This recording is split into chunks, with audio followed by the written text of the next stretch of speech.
at the end of 2020. It was so hard for me to breathe, and I didn't know why.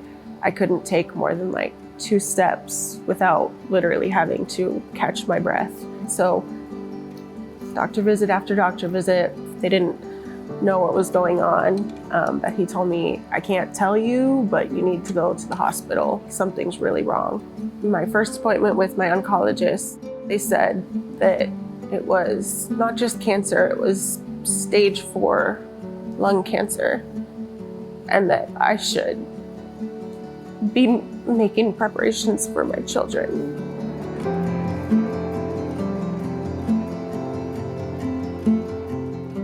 I grew up in the church. I went on mission trips. I always enjoyed being there, but I never really gave much effort into that. It was always just the experience of church more than the experience of God. I wanted to hear this loud thundering voice from the heavens. I wanted to hear God's voice, and I never heard that. And I spent 2 weeks in the hospital on my first round of chemo and biopsies. And I remember my mom even had a Bible dropped off in the hospital. But I was so bitter. And I remember opening it, and I read a sentence, and I was like, forget it. I didn't even want to read it. And then one day I had plans with my mom. I called and she didn't answer.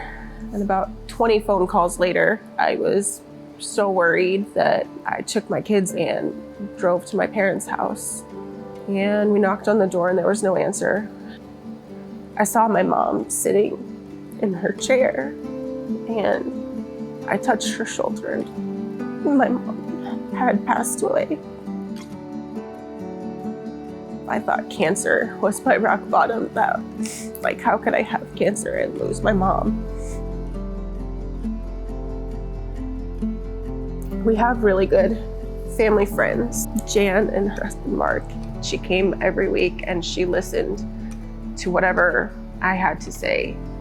And she was just there. She didn't judge. And she invited me to do Bible studies on the Bible app. I'm like, okay, what's there to lose, And then I decided I wanted to start coming to church again. I'm asking all the same questions, is this really real? Is God really real? Everything that's happened this year, what's the point of it? If he's real, why all of this? The one sermon that really hit me hard was the one that Pastor Christy did on the Spirit is our helper.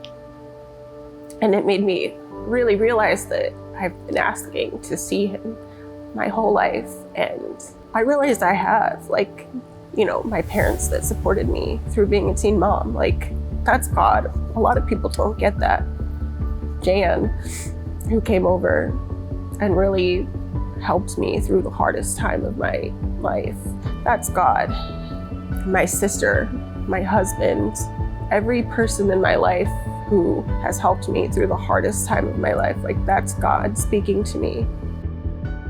I decided to accept him into my heart, and I'm still going through all the hard stuff. I still have cancer. I still don't have my mom.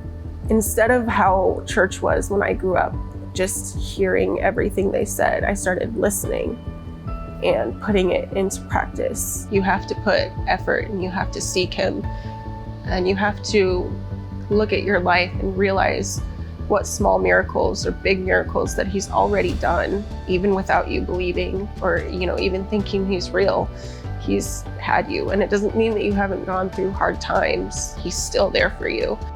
Before Jesus, I was lost and broken. I didn't know what I was doing or where I was going or what I was really living for. And after Jesus, I'm peaceful. I don't have the worry that I used to have.